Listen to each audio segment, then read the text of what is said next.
Boris Johnson conservative party के नए leader बन गए। बोरिस जॉनसन बरतानिया के आइंदा वजीर आजम होंगे। बरतानिया के सोल में वजीर आजम की हैसियत से कल हल्फ उठाएंगे। 92,000 वोट लेकर पार्टी के नए सरबराह बन गए। बोरिस जॉनसन के हरीफ उम्मीदवार जेरेमी हंट को 36,000 वोट मिले।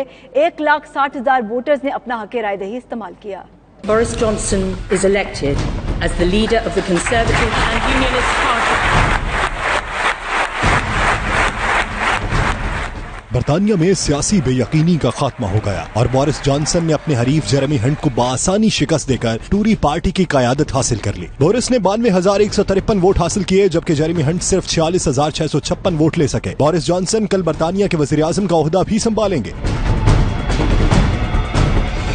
अपनी फातिहाना तकरीर में बोरिस ने वादा किया है कि वो लाजमी तौर पर ब्रेक्जिट पर अमल दरामद को यकीनी बनाएंगे, मुल्क को मुत्तहिद करेंगे और जेरेमी कॉर्बन को शिकस्त देंगे। उनका मजीद कहना था, हम मुल्क को ताकतवर बनाने जा रहे हैं और 31 अक्टूबर तक हम ब्रेक्जिट हासिल कर लेंगे। उन्होंने टेरेसा मे का भी शुक्रिया अदा किया है। अमरीकी सदर डोनाल्ड ट्रंप ने भी बोरिस जॉनसन को मुबारकबाद दी है और अपने ट्वीट में कहा कि वो अजीम साबित होंगे।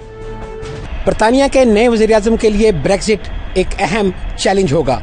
देखते हैं कि वो ब्रेक्जिट के मामले पर नए रेफरेंडम का ऐलान करते हैं या यूरोप के साथ एक नया मुआहिदा करते हैं। साथी रिपोर्टर वसीम काज़मी के साथ गुलाम सैनवान, 92 न्यूज़, लंदन।